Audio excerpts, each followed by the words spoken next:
Ang alas 4 ng umaga. DZRH, magandang umaga Pilipinas sa DZRH Radio, DZRH TV at DZRH Online. Kasama si Kuya Angelo Palmones. Magandang umaga Pilipinas. Magandang umaga Pilipinas, Luzon, Visayas at Mindanao. Araw na po tayo ngayon ng Miyerkules, February 14, 2024. Sa pangalan po ni Kuya Angelo Palmones. Inyo po muling makakasama sa 2 oras na balita at talakayan dito sa Magandang Umaga Pilipinas. Ito po si Yuel Reyes.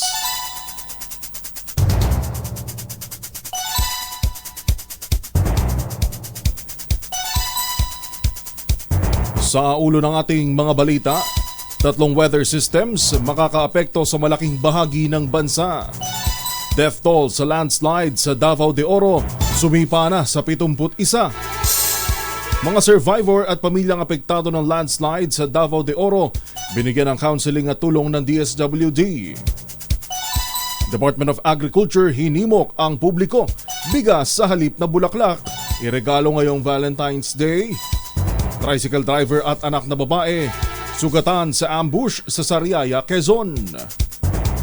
34 na milyong pisong halaga ng shabu na kumpiska sa 2 naarestong sospek sa Zamboanga. At forest bathing site sa Baguio City pansamantalang isinara kasunod ng forest fire. Yan po ang ulo ng ating mga balita ngayong February 14, 2024. Sa pangalan po muli ni Kuya Angelo Palmones, ito po si Yuel Reyes dito sa Magandang Umaga Pilipinas. Magandang umaga Pilipinas.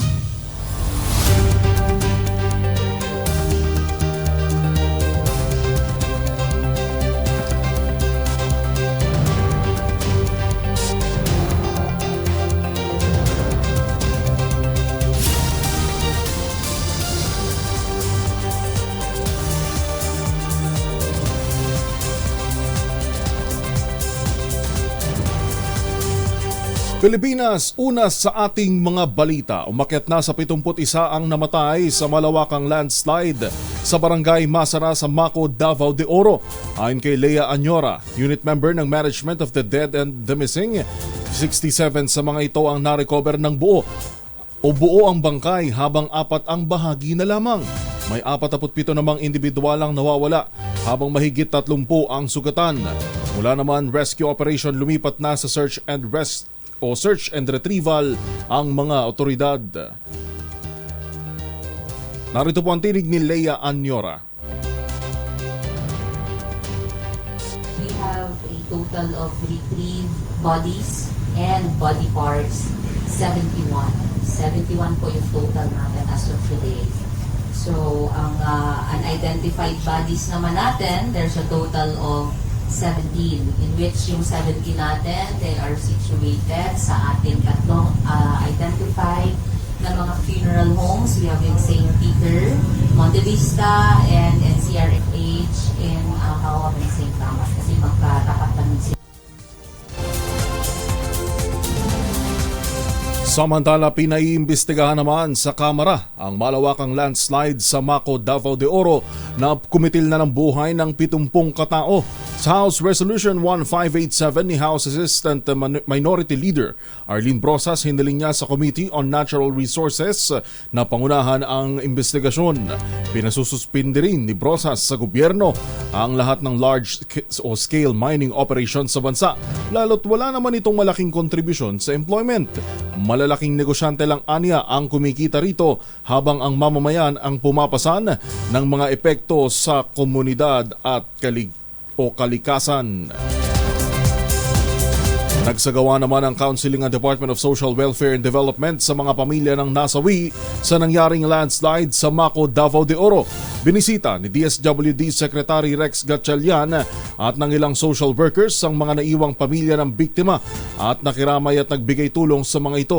Ayon kay Gatchalian, magpapatuloy sila sa pamimigay ng anumang tulong na kailangan ng mga biktima. Una rito, bumisita rin ang DSWD sa Ground Zero ng landslide upang pasalamatan ng mga rescue teams na puspusan ang pagsisikap na mailigtas ang mga natitirang nawawala.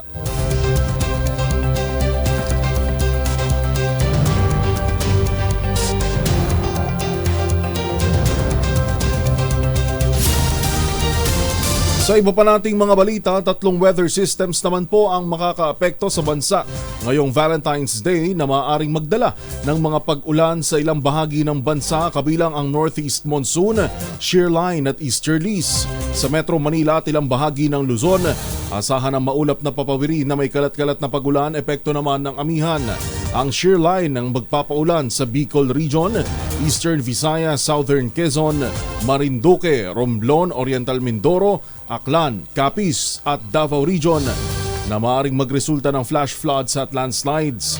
Ang shear line naman ay ang rain-inducing weather systems o system kung saan ang malamig na northeasterly winds at warm easterlies ay nagko-converge. Samantala, ang nalalabing bahagi naman ng bansa ay makakaranas ng maulap na papawiri na may pulupulong pagulan at pagkidlat, epekto ng easterlies at localized thunderstorms. Mula naman sa 50 bumaba sa 41 mga lalawigang apektado ng El Nino phenomenon. Pero sa kabila nito, sinabi ng Task Force El Nino na kailangan pa rin paghandaan ang strong at mature El Nino na posibleng umiral hanggang Mayo. Kasalukuyang nararanasan ang drought sa Apayao, Benguet, Cagayan, Cavite, Ifugao, Ilocos Norte, Ilocos Sur, Kalinga, La Union, Mountain Province, Nueva Ecija, Nueva Vizcaya, Palawan at Pangasinan. Ang drought ay 3 magkakasunod na buwang below normal ang mga pagulan at may higit 60% kabawasan mula sa average rainfall. Oras natin alas 4:12. 12 minuto makalipas ang alas 4 ng umaga. Sa pambihirang pagkakataon, kasabay ng pagdiriwang ng Valentine's Day ang Ash Wednesday. Mahalaga para sa mga Katoliko ang pagdaraos ng Ash Wednesday dahil ito ang hudyat o simula ng Lenten season. 6 na taon na ang nagdaan ng mataunding magkasabay ang ang isang Valentine's Day at Ash Wednesday. Nangyari ito noong 2018, ang kauna-unahan namang pagsasabay ng Ash Wednesday at Valentine's Day sa loob ng 73 taon.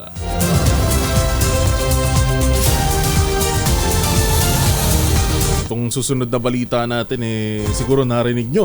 Yan na Miss Kisa Sabson at Ginoong Andy Verde kanina. Pinagtatalunan kung sino ba dapat ang magbibigay. Mukhang walang gustong mag-ceasefire. Walang gustong sino nga ba dapat magbigay?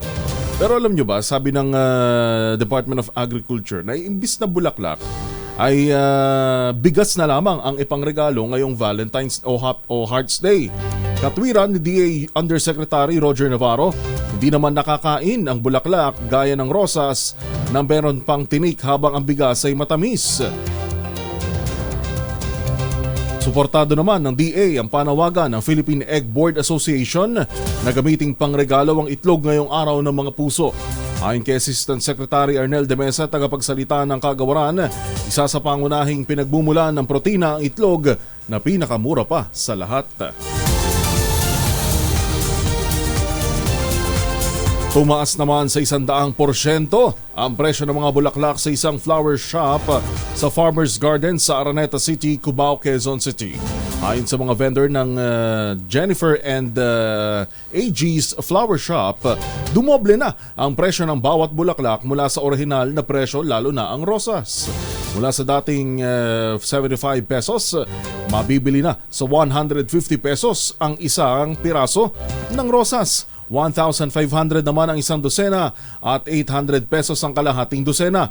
Tumaas din sa 500 pesos ang kada piraso ng tulip mula sa dating 250 pesos. 6,000 naman ang isang dosena at 3,000 ang kalahati.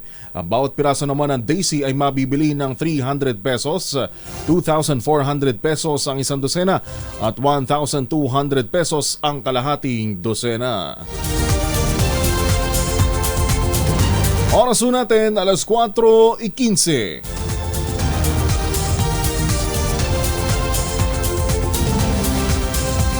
Sinamantala po ng ilang tindero ang selebrasyon. Lagi naman no? Parang mahal na araw.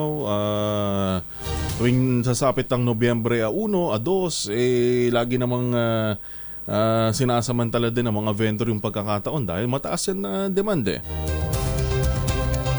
Diyan naman ho sa ilang tindahan sa Dangwa Market mula sa 500 pesos hanggang 700 pesos na dating presyo ng bouquet na may sandosenang rosas ay halos triple na ang presyuhan ngayon sa halagang 1,500 hanggang 4,000.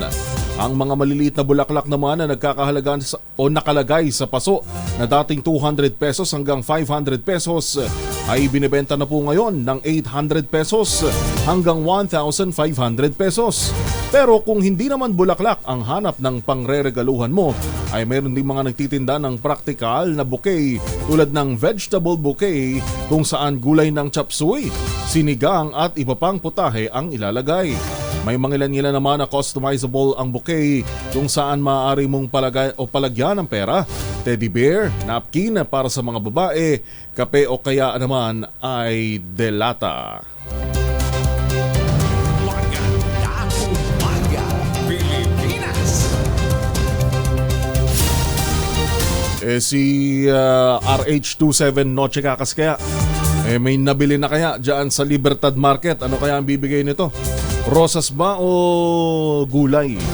RH27 Noche Kakas, good morning. Good morning, Yoel. Nako, kaliwat kanan ngayon ang mga nagtitinda ng bulaklak dito sa Libertad Top sa lungsod ng Pasay. Dahil dito, Yoel, ilang customers ang nahihilo, nalulula sa presyo ng bulaklak ngayong Valentine's Day.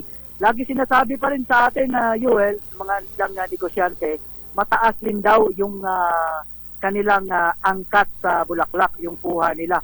Katulad na lamang nitong isang rose na fresh, nasa 1,500.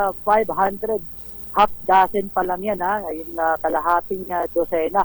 Ang rose naman na isang dosena, nakakaminos ka dahil kung susumahin, nasa 2,500 lang yung isang dosena ng rose na sariwa.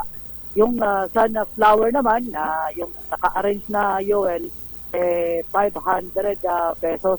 Yung sunflower bunch, 1,000. At yung sunflower na yung single, 500 pesos. Habang yung rose pala na single din, ay nasa 150 lang. Ito yung mabili, Yoel, yung single lang na rosas.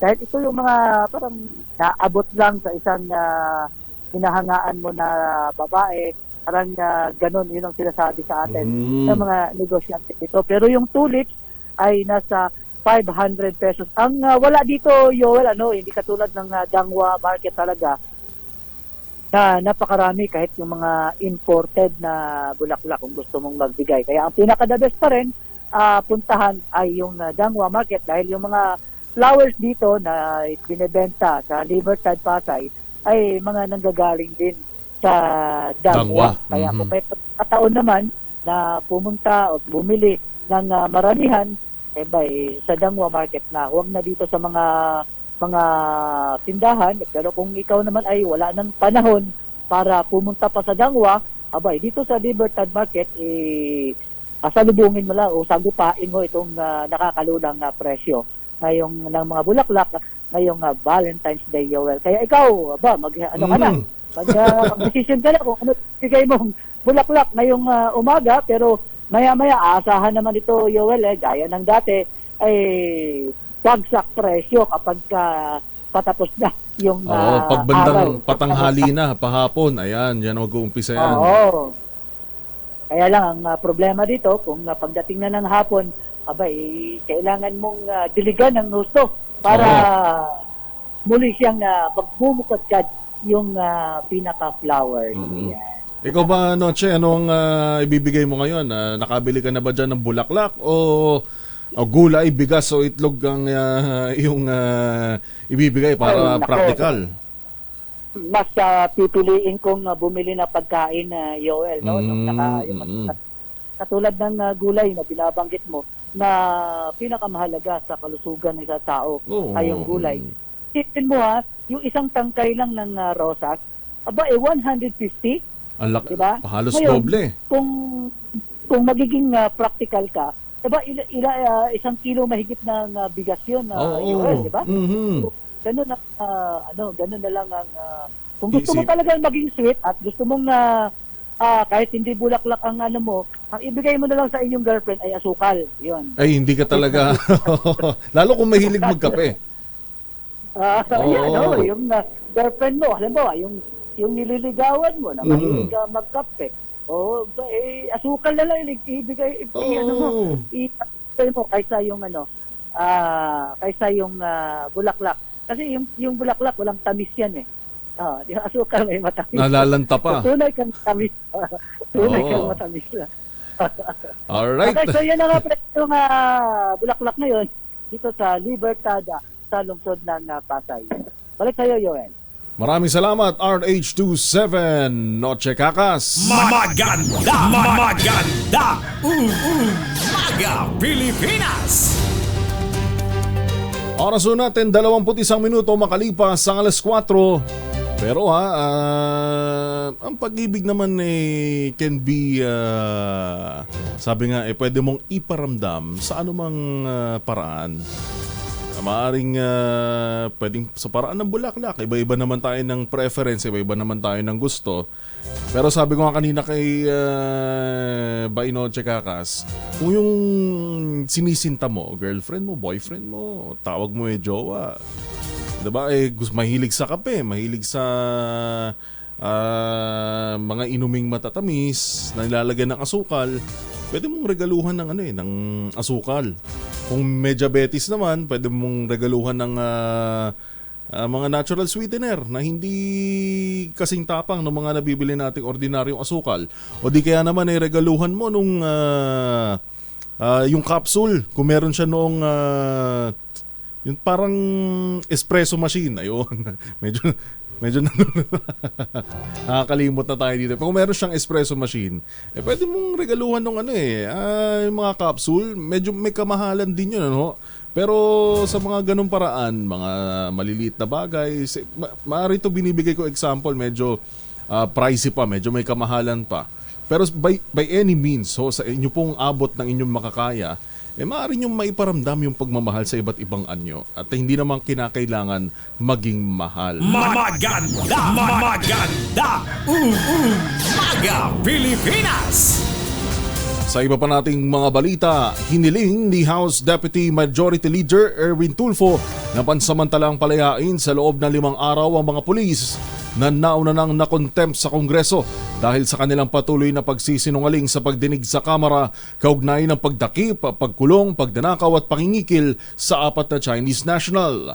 Sa pagdinig ng House Committee on Public Order, nitong Martes na pinamunuan ni Santa Rosa Representative Dan Fernandez, sinabi ni Tulfo ng ACT-CIS party list na payagan ng makalaya sa loob ng 5 araw ang 8 pulis na nakadetine sa Kongreso matapos i-cite for contempt.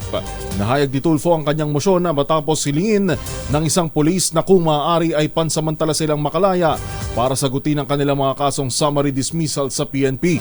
Ayon kay Tulfo, for humanitarian reason at ipakita na ang Kongreso ay may puso at paraan na rin makasama ng mga pulis ang kanilang pamilya ngayong Valentine's Day. Kaya hiniling niya na palayain muna mga ito sa loob ng 5 araw. Balita, bagong impormasyon, kasama si Kuyang Angelo Palmones. Magandang umaga, Pilipinas! Alas 4:24. May araw masimpunso pag-uwi galing ng eskwela by Dalian sa germs sa katawan na para labanan ng may araw at may pawis gumamit ng Shield Bath Soap regularly. Ang Vitamin Shield sa paglaban sa germs versus another brand by Shea Butter, pampalambot ang kuti sa presyong ambot kaya $12.50 SRP. Kaya mga misis ay challenge you. Subukan ang Shield Bath Soap galit sa sakit may malasakit. Sulit na sulit. Bagong balita, bagong impormasyon. Kasama si Kuyang Angelo Palmones. Magandang umaga, Pilipinas!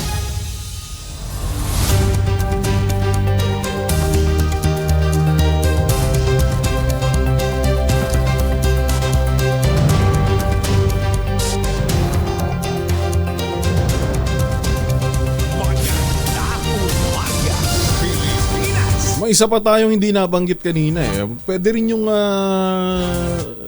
street date ba tawag doon? Yung kanto style na date, ayun.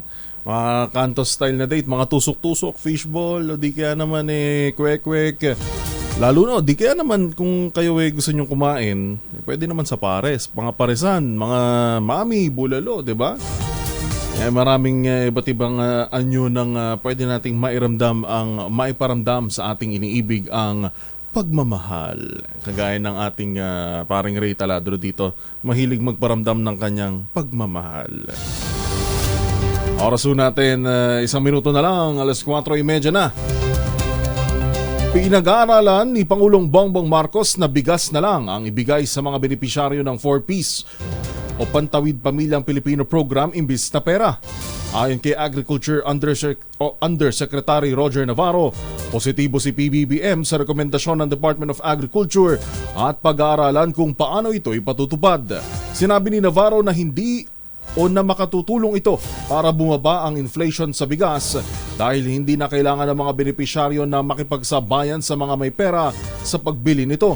Sabi ni Navarro, mawawala ang pressure sa inflation dahil ilang milyon ang benepisyaryo ng 4Ps na tatanggap ng bigas na kukunin mula sa supply ng National Food Authority.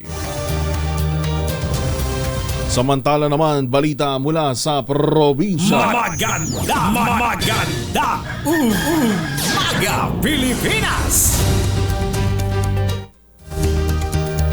Barangay Masara, matagal nang idineklarang no-build zone dahil sa mga naunang pagguho. RH19 Jun de Makutak. Jun.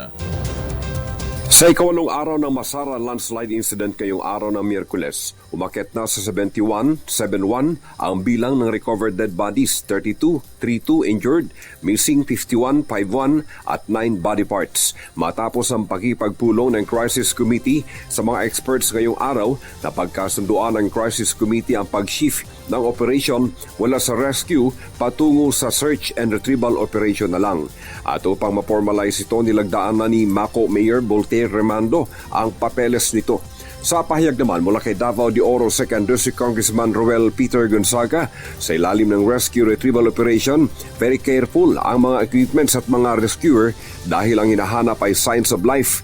Sa ilalim naman ng search and retrieval operation, ang hahanapin na lamang ay mga dead bodies kung kaya't simula ngayong araw inaasahang mapapabilis at tataas ang bilang ng mga mare-retrieve na mga bangkay. Ang mga kaanak na nakaantabay sa Incident Command Post ay nakikiusap na rin kay Congressman Gonzaga na kahit maibalik na lamang sa kanila ang bangkay ng kanilang mga mahal sa buhay, ay tanggap na umano nila ang mga pangyayari. Nabatid na ang Barangay Masara ay 3 beses nang nagka-landslide. Ang una ay naganap noong August 6, 2007, ang pangalawa ay September 6, 2008, at sa pangatlong insidente ngayon, naganap naman ito ng February 6, 2024. Sa kabila mano ng pagdeklara sa Barangay Masara bilang no-build zone at sa pagbabawal ng tirahan, dahan-dahan pa rin manong bumalik ang mga tao sa lugar upang manirahan. Dahilan na mas marami sa ngayon ang natabunan sa ikatlong insidente ng pagguho sa lugar. Mula sa Kanunahan sa Pilipinas, DZRH, ako si RH19, Jun de Makutak, tuloy-tuloy sa pagbabalita, tuloy-tuloy na serbisyo, sama-sama tayo, Pilipino. Maganda umaga, Pilipinas! Maraming salamat, June. Sugatan naman ang isang mag-ama matapos ma-ambush noong Lunes sa Sariaya, Quezon. Kinilala ng Quezon Police ang mga biktima na si Reynaldo Evangelista, 47 anyos, at ang 18 anyos na anak na si Razel Evangelista. Batay sa ulat ng pulisya, pumapasada lamang ang mag-ama sakay ng tricycle bandang alas 9:25 ng gabi nang bigla na lang may sumulpot na 2 armadong lalaki at pinagbabaril ang kanilang tricycle. Sugatang dinala sa ospital ang mag-ama habang nakatakas naman ang 2 lalaki. Sa ngayon, naglunsad na ng investigasyon ng pulisya upang matunton ng mga sospek at mapag-alaman ang motibo sa pamamaril. Mount Pulag dinumog ng daan-daang trekkers at mountaineers ngayong malamig ang panahon. RH41, Lakay Romy Gonzales. Lakay Romy. Dinumog ng napakaraming hikers, trekkers at mountaineers ang tanyag na Mount Pulag sa Kabayan, Benguet nitong weekend. Ayon sa isang mountaineer mula sa Davao City na kumuha ng video sa trails at summit ng Mount Pulag, namangha sila sa dami ng umakyat sa pinakamataas na bundok sa Luzon. Pinatayang abot sa 800 katao ang tumulak sa Mount Pulag na masigit sa average capacity na itinakda na DNR na 500 lamang. Samantala tinupok naman ng sunog ang isang bahagi ng Marlboro campsite sa Akiki Trail, Mount Pulag sa Kabayan, Benguet. Nagsimula ang sunog noong Lunes ng umaga, Pebrero 12. Nahirapan ang mga bombero at forest rangers na pulain ang sunog. Inaalam pa ang dahilan ng sunog at pinsalang idinulot nito. Sa kabila nito, maraming tuwis at adventurist ang nagtungo sa Mount Pulag. Sinagupan nila ang usok ng sunog at ang posibleng panganib sa pamagitan ng Kill Trail ng naturang bundok. Mula sa kauna-unahan sa Pilipinas DZRH, ito si Romy Gonzales, tuloy-tuloy sa pagbabalita, tuloy-tuloy sa serbisyo, sama-sama tayo Pilipino. Maraming salamat, Lakay Romy. Nasabat naman ng mga forest ranger ang higit 2.1 milyong pisong halaga ng endangered na agarwood sa mga poachers sa Aklan Province. Ayon sa Department of Environment and Natural Resources o DNR, halos 4 na kilo ng agarwood ang narecover sa bayan ng Malinaw at Nabas noong nakaraang buwan. Ayon kay DNR Regional Director Livino Duran, bagamat legal naman ang pag-harvest at pagtetrade ng agarwood, kailangang may maipresentang permit para rito. Sa kasalukuyan, ang agarwood na kadalasang ginagamit sa mga pabango at insenso ay nagkakahalaga ng 750,000 pesos kada kilo. Ito yata yung ito yung medyo healing, kung di ako nagkakamali, parang may pagka-healing ang amoy nito itong agarwood. Tapos medyo ito yata yung hindi ko alam yung hindi ko gusto yung amoy. Alas 4:35, mahigit 5 kilo naman ang shabu na nagkakahalaga ng 34 milyong piso ang nakumpiska ng mga otoridad sa buy-bust operation sa Cariaga Street, Barangay Mercedes, Zamboanga City. Kinilala ng mga ahente ng PIDEA at Regional Drug Enforcement Unit ang mga nahuling suspect na sina Waham Akibul Gani, 59 anyos at Almuhir Amul Juma, 37 anyos. Ang kay Brigadier General Bowen Joey Masauding, Zamboanga Peninsula Police Director, parehong nasa watch list ng PNP ang dalawang nahuling suspect. Bukod sa 5 plastic sachet ng shabu na nakasilid sa paper bag, nasamsam din sa mga suspect ang marked money at pickup truck na ginamit sa pagtutulak ng droga. Magandang umaga, Pilipinas!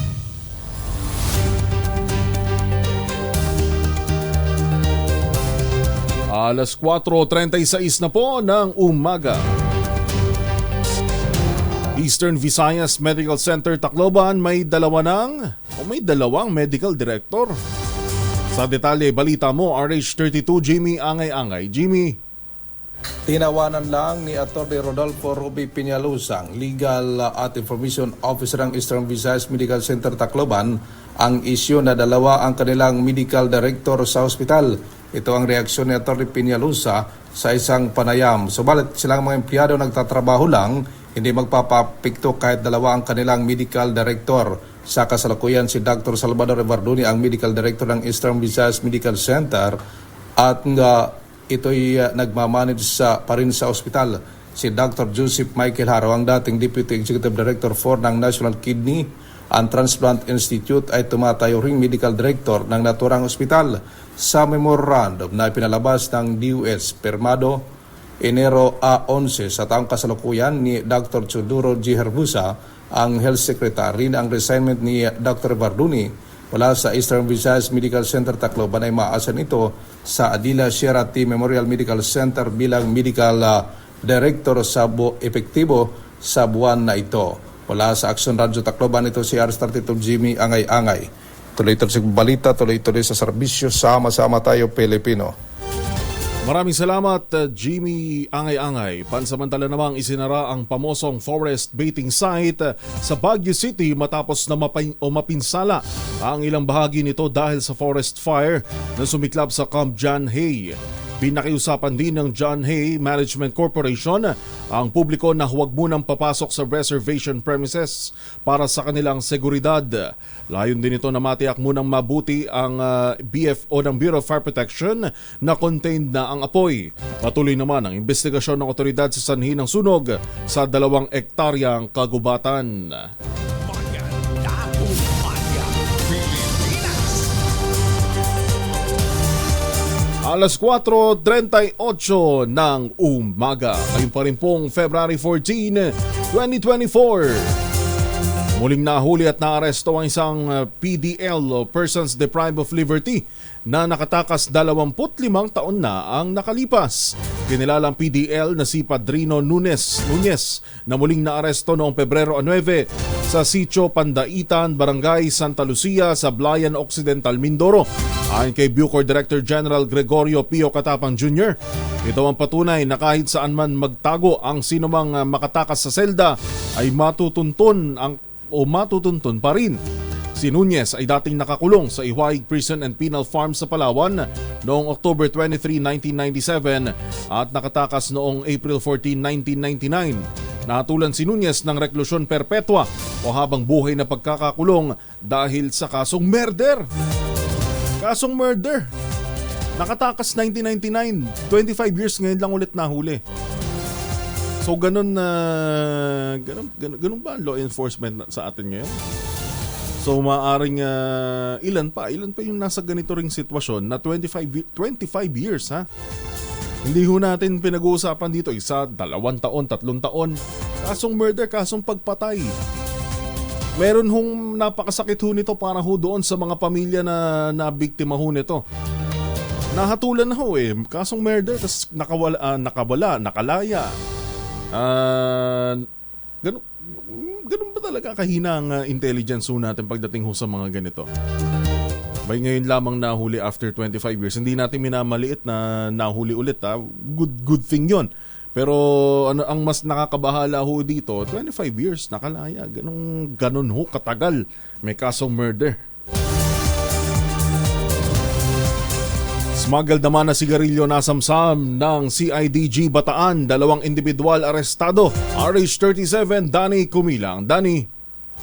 Matagumpay na nakumpiska ang iba't ibang klaseng brand ng mga smuggle na sigarilyo at naaresto ang 2 individual sa ikinasang bypass operation sa Orium, Bataan. Ayon kay Provincial Chief Bataan CIDG PFU Major Carlo Eden Mahinay, nakatanggap sila ng impormasyon hinggil sa mga smuggle na sigarilyo sa nasabing bayan, kaya agad silang bumuo ng operasyon at nang magpositibong makabili ay dito na nila inaresto ang 2 individual matapos walang maipakitang dokumento sa sigarilyong kanilang ibinebenta. Ang 2 naaresto at mga nakumpiskan sigarilyo na tinataya nagkakalaga ito sa 150,000 piso ay dinala ito sa tanggapan ng CIDG Office at ginamit itong ebidensya sa pagsasampa sa Provincial Prosecutor Office ng kasong paglabag sa RA 9211 Tobacco Regulation Act of 2003 at RA 7394 Consumer Act of the Philippines. Mula sa kauna-unahan sa Pilipinas, DCRH, ito si Danny Kumilang. Tuloy-tuloy sa pagbabalita, tuloy-tuloy sa serbisyo. Sama-sama tayo, Pilipino! Maraming salamat, Danny Kumilang.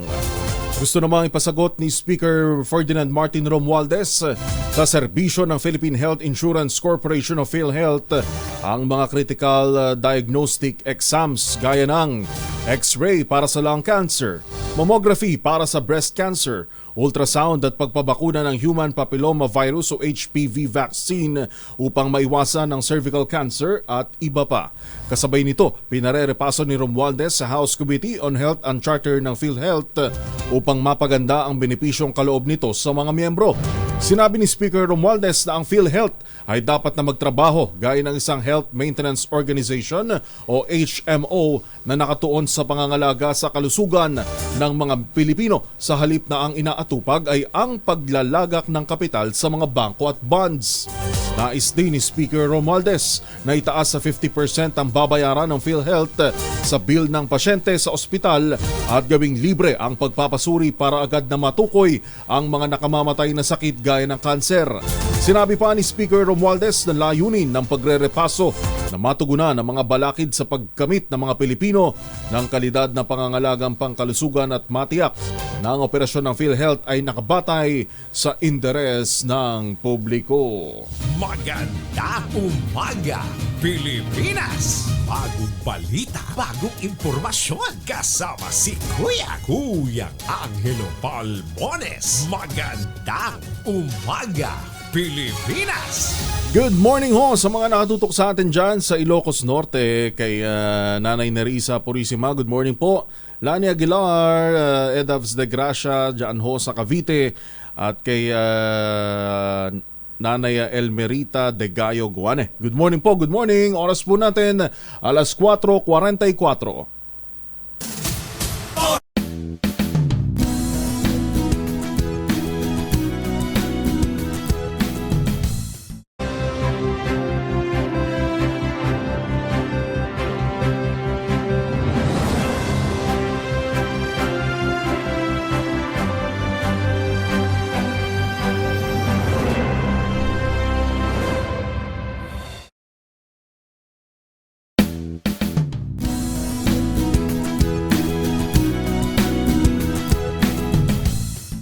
Maagang balitaan, maagang usapan sa mga issue at balita. Kasama si Kuya Angelo Palmones sa Magandang Umaga Pilipinas. Mula Lunes hanggang Biyernes.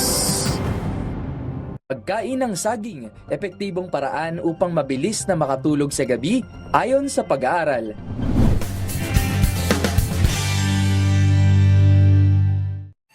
Mga balitang gigising sa inyong umaga. Mga balitang kailangan mong malaman. Mapapakinggan sa ACS Balita sa 2x2. Kasama sina Anthony Taberna at Jerry Baha. Lunes hanggang Biyernes.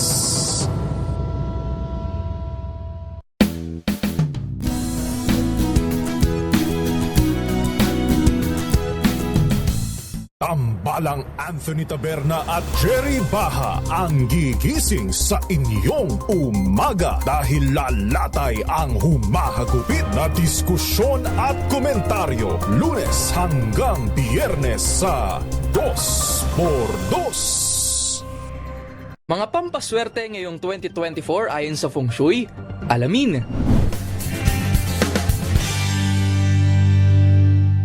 Alamin ang mga maiinit na isyung pambayan, mga balitang kailangan mong malaman, usapin sa pamahalaan, politika, ekonomiya at kabuhayan. Ito ang mga dapat mong malaman, pakialaman at pag-uusapan dahil kayo ang tinig ng mamamayan dito sa Damdaming Bayan.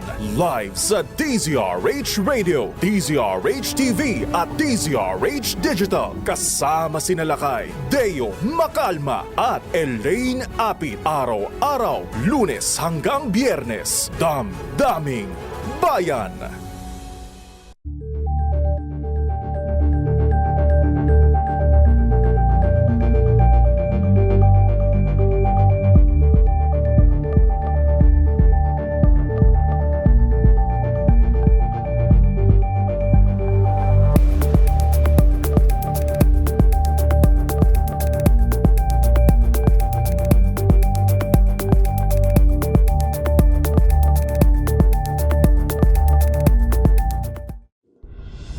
Tuloy-tuloy ang pagtulong, tuloy-tuloy ang pagseserbisyo at tuloy-tuloy ang balitaan kasama si May Binauhan sa Operation Tulong mula Lunes hanggang Biyernes.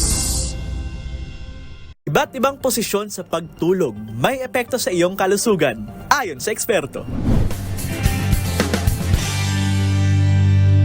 bawat issue ay hihimayin. Mamis, pwede tayo mag-laundry day today, ha? Kunuto ka ba kapag makapit, madikit at malupit ang mantsa? All you need is pride. At ba kasi pahirapan pang self kung sa pride, easy at worry-free naman ang laundry.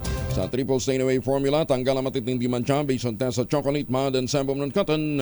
Gawa po ito ng ACS. Bagong balita, bagong impormasyon. Kasama si Kuyang Angelo Palmones. Magandang umaga, Pilipinas! Oy, good morning ho muna sa mga suki na natin na laging nakatutok ho dyan sa Nueva Ecija. Nanay Estela Nunez, good morning. Kay Miss Becky Tezuka mula sa Japan. At Lily Rovivar, good morning. Ito yung nabati na natin kanina. Ayan, si Nanay Maria Morena Sobrepeña, good morning. Binabati ng Happy Hearts Day ang kanyang asawa na si Alex Sobrepeña at ang kanilang mga anak na si Adrian tsaka si Zion. At Jennifer Rogacion, good morning. Ito po yung mga nakatutok at suki na natin sa Magandang Umaga Pilipinas.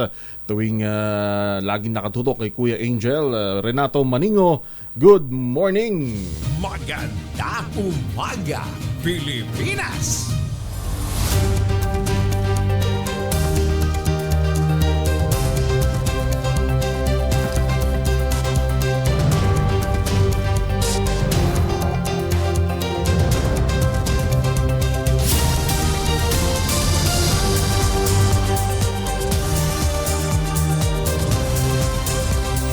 Labing isang minuto na lang ho. Alas 5 na. Umapela naman si Senadora Amy Marcos sa pinsan na si House Speaker Martin Romualdez na iatras ang People's Initiative para sa charter change. Ayon sa Senadora, hindi naman ipinagbabawal na amyendahan ang saligang batas, pero dapat itong dumaan sa tamang proseso at hindi dapat sinasamantala ang kahirapan ng mga Pilipino.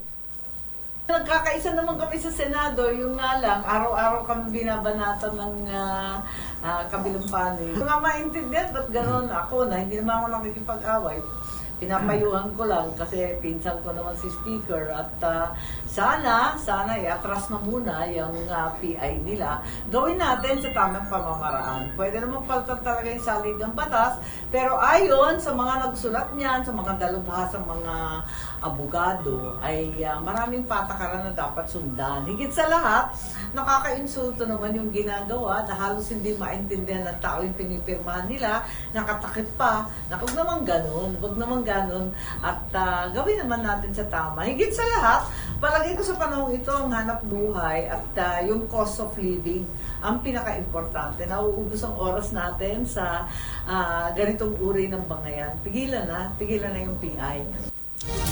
Panahon na rin anyang tuldukan ang girian sa pagitan ng mga senador at kongresista para mapagtuunan ng mga trabahong dapat gawin ng Kongreso. Punto ng Presidential Sister, nauubos ang oras sa bangayan. Samantalang dapat atupagin ng Kongreso kung paano pagagaanin ang mataas na cost of living ng mga Pinoy. Idiniin din ng mambabatas na hindi naman nakikipag-away at hindi rin umaatake ang mga senador kundi pinaliliwanag lang sa taong bayan ang patakaran sa People's Initiative. I know na tuloy-tuloy pa rin ang panawagan ng Kongreso na magkaroon ng ceasefire. Sa palagay ko, hindi naman kami lumalaban, hindi naman kami umaatake, kundi pinapaliwanag lang natin sa taong bayan at sa lahat ng legislator kung ano ang dapat na patakaran. Para liwanagin natin yung mga issue. Yun naman, hindi naman tayo nakikipag-away, nakikipag-punuan. Ayusin na natin para makapagtrabaho. Inip na ako sa pakbakan na ganito. Tiniyak naman ni Senadora Marcos na tatapusin ang pagdinig ng kanyang komite na Senate Committee on Electoral Reforms ang pagdinig sa kontrobersyal na People's Initiative. Sa kabila ito ng alegasyon ng mga kongresista na pag-atake sa Kamara, nasabing pagdinig at nilalabag umano ng Senado ang interparliamentary courtesy. Nagbabala naman si Senator Christopher Bongo sa mga umano'y paggamit ng mga programa ng gobyerno kapalit ng pagpapapirma sa isinusulong na People's Initiative. Partikular na tinukoy ng naunang senador ang Assistance for Individuals in Crisis Situation o AICS ng DSWD na umano'y ginagamit para sa pagpapapirma kapalit ng ayuda coupon. Ayon kay Go, kung totoo man ito, ay mariin niyang kinokondena dahil wala nga dapat kapalit ang tulong na nagmumula sa gobyerno. Kinwestiyon din ng senador ang mga pending aid distribution ng DSWD para sa mga nasalanta ng kalamidad na hanggang sa ngayon ay hindi pa natatanggap ng mga benepisyaryo. Balita, bagong impormasyon, kasama si Kuyang Angelo Palmones. Magandang umaga, Pilipinas! Nasa 9,000 senior citizen nakatanggap ng mga pneumonia vaccine. Yan ang sana all dyan po sa Dagupan City. RH38, Freddy Fajardo. Freddy. Nasa 9,000 mga senior citizens na sa lungsod ng Dagupan ang nakatanggap ng pneumonia vaccine simula noong December 2027 na karang taon na hanggang itong unang linggo ng Pebrero. Kasunod ito ng nagpapatuloy na pagpapaigting ng serbisyong pangkalusugan para sa Dagupeños na proyekto ng local government unit sa pamumuno ni Dagupan City Mayor Belen Fernandez at City Health Office na pinangungunahan ni Dr. Ofelia Rivera, ang City Health Officer. Kasalukuyan ding umarangkada sa lahat ng 31 barangay ng syudad ang programang Alagang Healthy Dagupeño ng Medical at Dental Mission. Hatid ang libreng mga serbisyong medikal para sa residente. Katuwang dito ang Department of Health o DOH. Samantala, muling palalawigin ang proyektong pangkalusugan sa darating na buwan ng Hunyo ngayong taon, kung saan inihahanda na ang pagsasagawa ng minor operation at iba pang health services. Katuwang dito ang UST Hospital. Mula sa Action Radio Pangasinan, ito si Freddy Fajardo, tuloy-tuloy sa pagbabalita, tuloy-tuloy sa serbisyo. Sama-sama tayo, Pilipino. Magandang umaga, Pilipinas! 6 na minuto na lang po, alas 5 na. Gising na ho, bango na, kape-kape na. Maganda umaga, Pilipinas! Hindi naman kasalanan ng saligang batas kung bakit hindi maganda ang takbo ng ekonomiya ng Pilipinas. Ito ang sinabi ni Professor Emmanuel Leyco, isang ekonomista at dating Pangulo ng Pamantasan ng Lungsod ng Maynila. Ayon kay Leyco, hindi naman sinasabi ng mga investor na kailangan munang baguhin ng isang bansa ang konstitusyon bago sila mag-umpisa ng negosyo rito. Dagdag pa ng ekonomista, masyado lang talagang maraming requirements ang Pilipinas para sa mga gustong mamuhunan sa bansa, kaya't hindi madaling magnegosyo rito.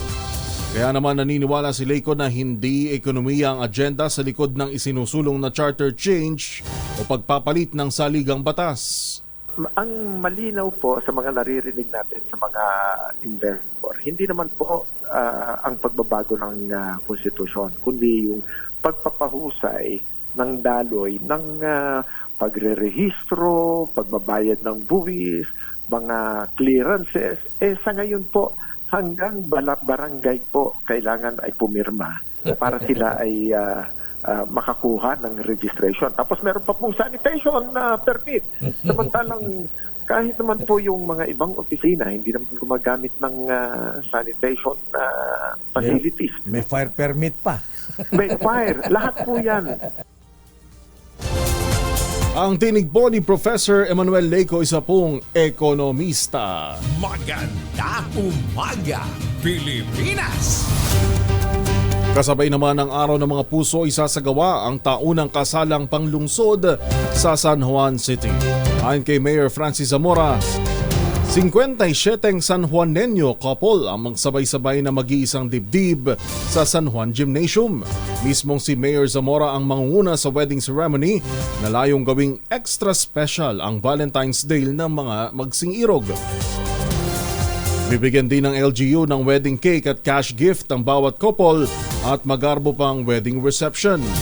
Sabi pa ni Mayor Zamora, testamento ang taunang kasalang panglungsod sa dedikasyon ng San Juan City sa pagsusulong ng pagmamahal at pagkakaisa sa lungsod, gayon din ang pagpapatatag sa bawat pamilyang San Juanenyo. Maganda umaga, Pilipinas!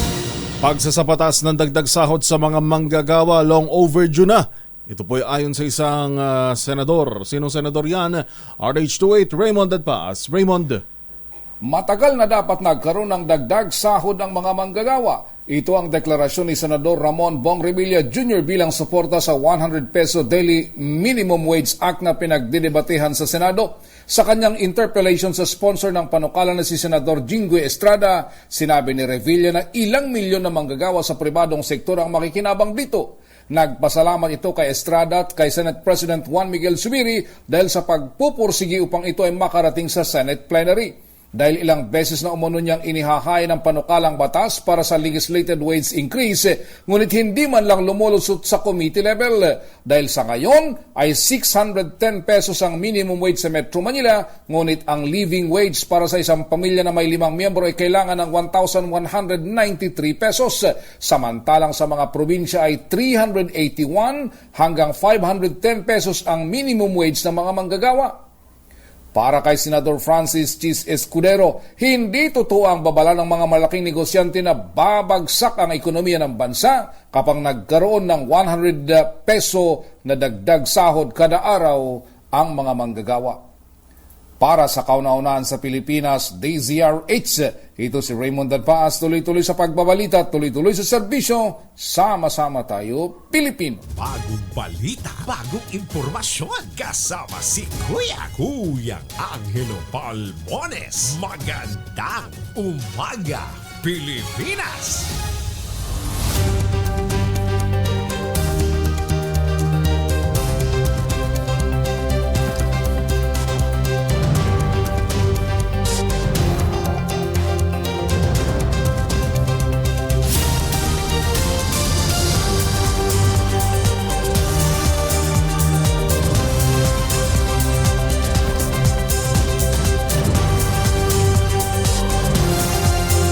Ang ating pong oras, 1 minuto na lang, 5:00 na.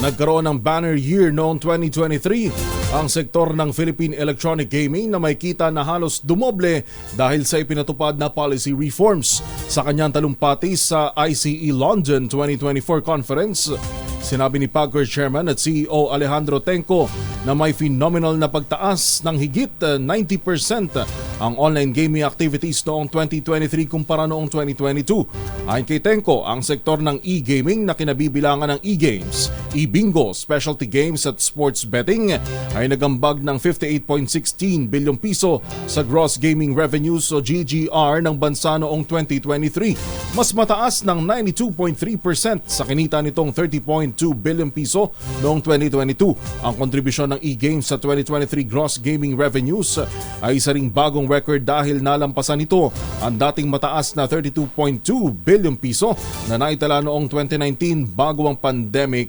outbreak. Magandang umaga, Pilipinas! Oras natin, 5:00 ng umaga. DZRH, magandang umaga, Pilipinas! Sa DZRH Radio, DZRH TV at DZRH Online. Kasama si Kuya Angelo Palmones. Magandang umaga, Pilipinas! Bagong balita, bagong impormasyon, kasama si Kuyang Angelo Palmones. Magandang umaga, Pilipinas!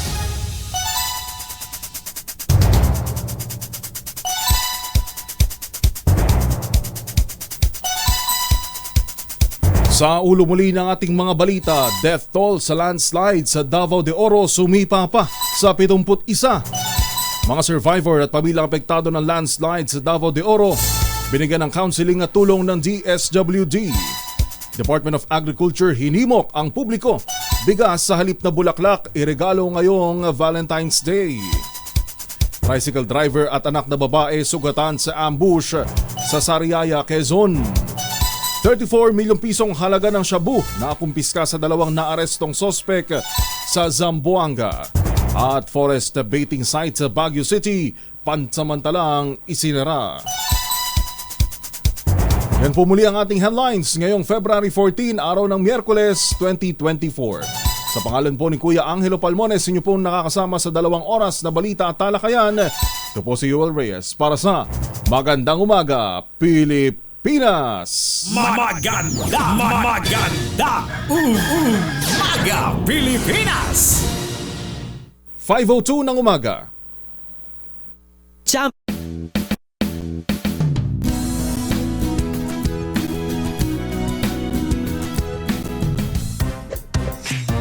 Tanggaling-galing mo Smart dishwashing paste ko Pritong ulam na masebo Plato ng kaldero Tanggaling for everyday. Ganyan pag smart ang dishwashing paste. May double tanggaling formula. Tanggal ang sebo, tanggal ang bakterya. Pahit para walang pahit. Linis fantastic sa metal at plastic. Number 1 ko to.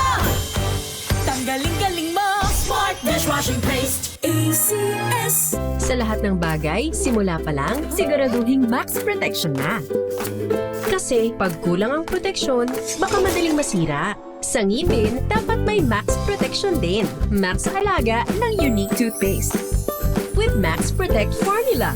Help stop cavities before they start. While keeping breath fresh.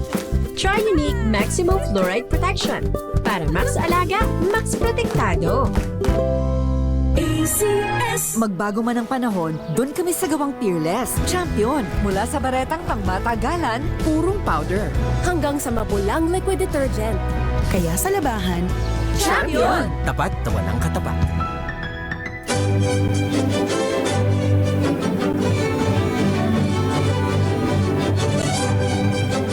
Ako po si Lisa Macuja Elizalde na nag-aanyaya sa inyong samahan kami muli sa pagbabalik ng Art to Art alas 3:30 ng hapon dito sa DZRH Radio at DZRH News Television. Usapang sining at kultura para sa lahat tuwing araw ng linggo. Huwag kaligtaan. magbago man ang panahon, doon kami sa gawang Peerless. Champion. Mula sa baretang pangmatagalan, purong powder. Hanggang sa mapulang liquid detergent. Kaya sa labahan, Champion! Tapat na walang katapat.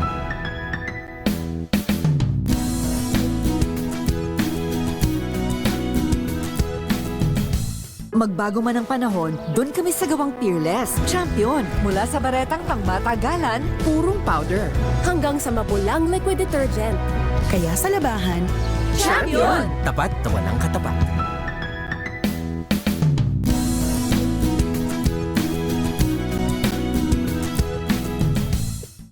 Umaratsyada sa ikatlong pagkakataon. Una pa rin sa pinakahuling Nielsen at Kantar Survey. Ang kauna-unahang radyo sa Pilipinas, DZRH. Taus-pusong pasasalamat ang aming alay sa laging una sa puso namin sa inyong mga tagapakinig at tagapanood. Maraming salamat sa inyong pagsubaybay araw-araw, oras-oras. Dahil sama-sama tayo, Pilipino.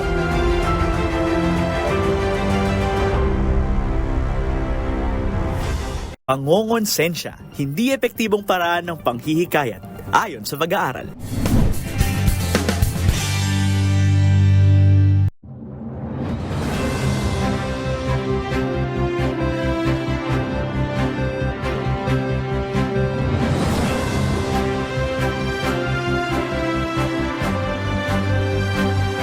Man ang lakad nyo make sure protektado ang ating pamilya laban po sa mikrobyo. Dalawang formulation ng family alcohol na pwede nating baunin, pwede nating pagpilian. Yung family 70% isopropyl alcohol especially prepared for clinics, hospital, pharmacies, laboratories, pero okay na okay din po yan sa mga households.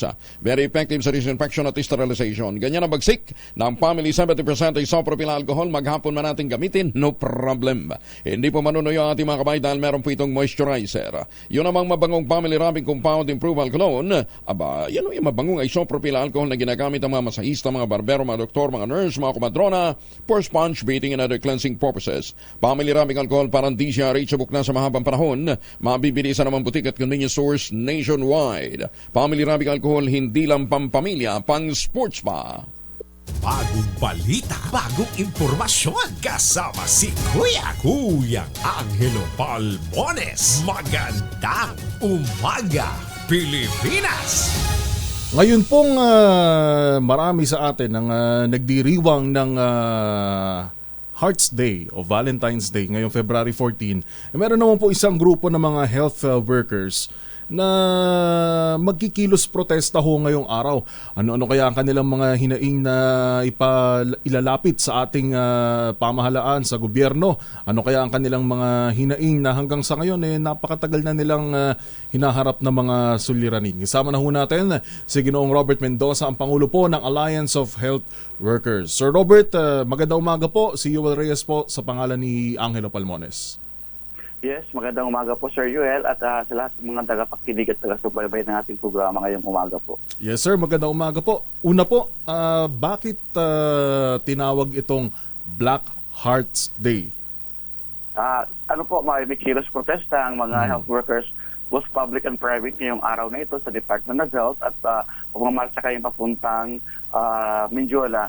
Ang araw na ito ay tinatawag namin Black Hearts Day kasi nakita natin sa 2 taon po na pag-upo, mahigit 2 taon na pag-upo ng ating Pangulong BBM ay parang walang puso, parang maitim ang puso at hindi nakukonsensya doon sa kalagayan ng ating mga health workers. At the same time, doon sa kalagayan ng healthcare system natin kasi may mga issues tayo na matagal nang hindi natutugunan.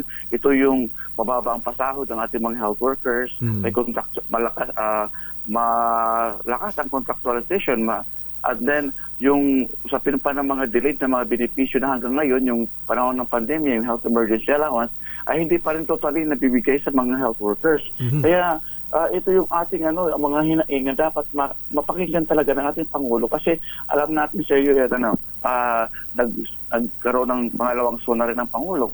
Promise na niya na matatanggap na yung health emergency allowance pero parang pahirapan, parang kailangan pa ng health workers na manikluhod sa ating gobyerno na in fact napagtrabahoan na ito at itong mga issues na ito, Sir Joel, malala na itong issue ng malalang understaffing at pagod na yung ating mga health workers at overwork na, underpaid pa. Pero nandiyan pa rin kami para pagsilbihan ng ating mga kababayan. Pero ang natin dito, ang worry natin, kasi marami na ngayon umaalis ng bansa, marami na namatay ng mga health workers sa panahon ng pandemya. So, ang kinakatakutan natin, baka bumagsak yung ating healthcare system. Kung ganito palagi na parang deadma lang yung ating gobyerno. Sa inyo ho bang, Sir Robert, estimate gaano pa ho karami o kalaki yung hindi pa nababayaran sa ating mga healthcare workers, lalo na po nitong nagdaang pandemya? Opo, Sir Joel, ang sinasabi ng Department of Health Secretary Herbosa, nasa 98% na lang daw. 98% daw nabigyan na, pero I doubt na ganun lang karami. Kasi in fact, marami pang mga, kahit 5 duling sa mga LGUs, sa other private hospital, wala pa po sila natatanggap. So possible, hindi lang 98% yung 98 na sinasabi niya nabigyan, hindi lang tayo sigurado dyan. Kasi walang transparency. Gusto natin, para makita natin kung talagang sino yung nabigyan na, dapat maglabas ng data na, kunyari, sa Region 8, sa NCR, ilan na ba yung mga hospital na nakatanggap, ilan yung hindi. Kasi ito yung hindi nilalantad, kasi inihingi natin na matagal ng panahon, nung pagkikipag-usap natin, ibigay yung datos para alam natin sino-sino ang wala. In fact, kahit nga sa sa NCR, marami pang mga private hospital, ang ilang buwan pa lang natanggap mula 2021, 22, 23. Kaya ito yung ating sinasabing hindi totoo yung datos na binibigay ng ating Department of Health. Opo, at magkano ulit itong, kung daw nagkakamali, ito yung, anong tawag sa allowance na to, Sir Robert? Yung Health Emergency Allowance po, HEA. Ayun, Health Emergency Allowance. Nasa magkano po ang binibigay dito? Per month po ba ito o per year? Per month po siya, Sir Joel. At ang nito, mayroon silang risk classification. Mayroong high risk, 6,000, 9,000. Medium risk, 6,000. And low risk, 60,000. Ganun po ang pagbibigay nito. Medyo may kaliitan pa nga ho ito kung tutuusin. Kumpara ho doon sa problemang kinakaharap ng ating mga healthcare workers. Tama po, Sir Joel, at mayroon pa yung 20% tax.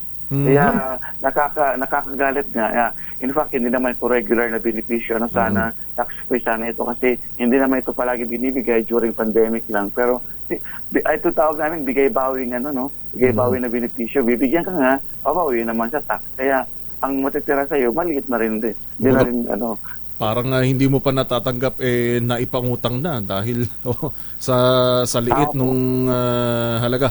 Pero anyways, Yes po. Opo, Sir Robert, ito pong gagawin niyo pong kilos protesta ay patungong Menjola. Ito ho ba isasabayan din ng iba't ibang grupo sa mga lalawigan? Tama po, Sir Yoel, may mga health workers tayo na affiliated union sa Alliance of Health Workers. May kakasana from Baguio, from other regions. Basta nationwide po itong aming panawagan at sana yung ating mga health workers sa ibang region ay sumabay din po sa aming pagkilos para makita ng ating gobyerno na hindi lang NCR ang apektado kung hindi buong Pilipinas po ang apektado, both public and private health workers. Ang estimate po natin, sir, ay nasa ilang mga kapwa healthcare workers po natin ang makikilahok dito sa ating kilos protesta. Within NCR, Sir Yuel, estimated namin nasa 300 to 500 health workers ang lalalo po. Alright, at nasa inyo pong pagkakataon ngayon, sir, para sa ating mga kababayan, lalo na sa ating pamahalaan na manawagan tungkol ho sa ating mga kinakaharap na mga problema. Nananawagan tayo sa ating Pangulo, BBM, na sana tugunan na yung problema sa ating healthcare delivery system kasi doon sa usapin pa lang ng overwork, underpaid ng ating mga health workers ay marami na demoralize na yung ating mga health workers. Sa usapin po ng dapat itaas ang sahod, dapat itaas na kasi alam natin na maraming umalis dahil nga na Southeast Asia tayo pinakababa magpasahod ng ating mga health workers. At sana ang panawagan namin sa entry salary for health workers, sa salary grade ay nasa 33,000 at ang ating mga nurses ay dapat nasa entry salary, both public and private, ay dapat nasa 50,000. At panawagan pa rin natin na dapat talaga solusyonan na yung malalang understaffing kasi alam natin demoralize yung ating mga health workers at ang dami ng pasyente sa mga outpatient department pero kulang tayo ng doktor, nurses, midwives at saka iba pang mga health workers. Kaya sana Pangulong BBM yung mga delayed na mga beneficiary yung health emergency allowance, maibigay na ito lahat sa health workers sa ating mga nasa LGU, sa private, sa mga national at sana yung ating gobyerno pagtulang talaga na itaas ang budget pangkalusugan dahil alam natin na talagang kailangan para doon sa magandang pagbibigay ng quality, ng kalidad ng serbisyong pangkalusugan po. Alright. Sir Robert, maraming salamat po sa pagsama ho sa amin ngayong napakaaga at maipahatid po ang inyong mga panawagan sa ating mga kababayan. Maraming salamat, Sir Yuel, at ingat po kayo. Maraming salamat po at magandang umaga, Sir Robert Mendoza, ang Pangulo po ng Alliance of Health Workers. Magandang umaga, Pilipinas!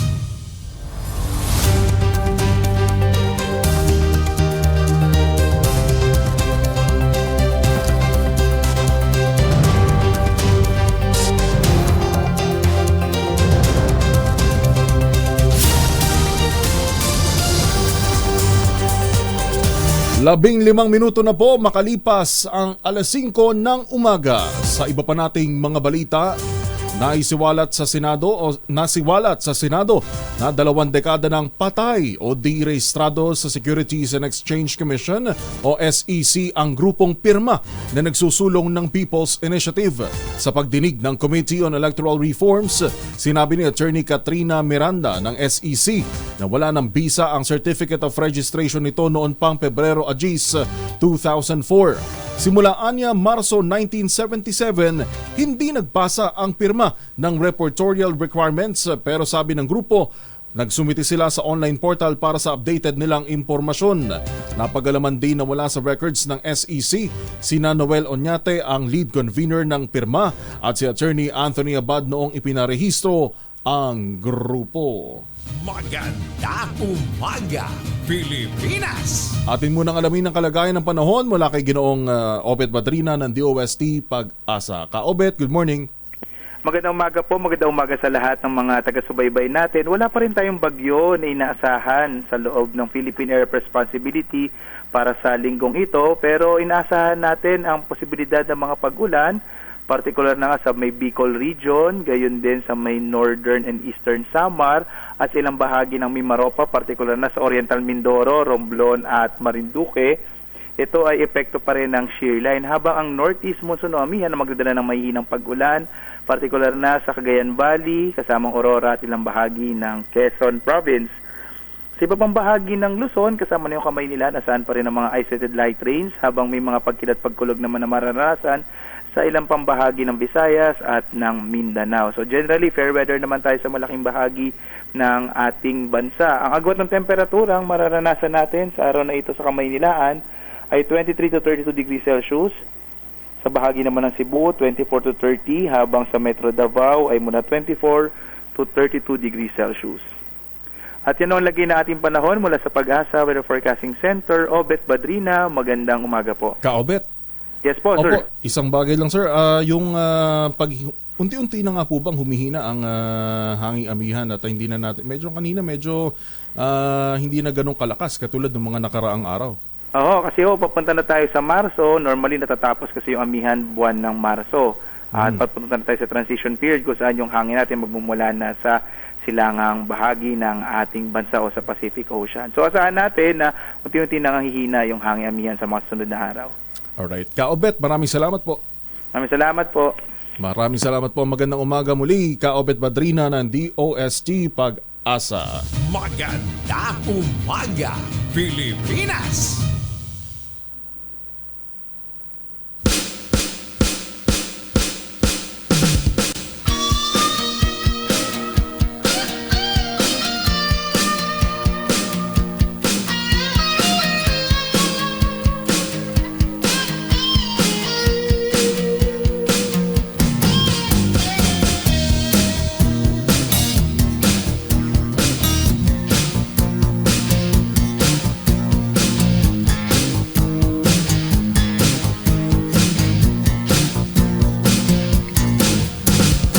Good morning. Magandang umaga po. Muli sa pangalan ni Kuya Angelo Palmones.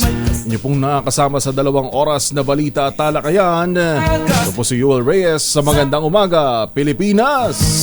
At kung nagtataka ho kayo kung bakit medyo painit na, no? Medyo hindi na ganun kaganda o kalamig yung bangon ho natin ngayong umaga.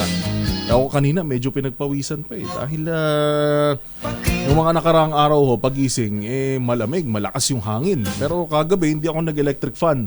Pero pagising ko kanina umaga, medyo may kainitan na, pawis-pawis na, no? Yan po ay dahil sabi ng Pag-asa, pa-transition na tayo sa panahon ng Marso, panahon ng tag-init. Kaya alam nyo na ho, sulit-sulitin na ang malamig na panahon.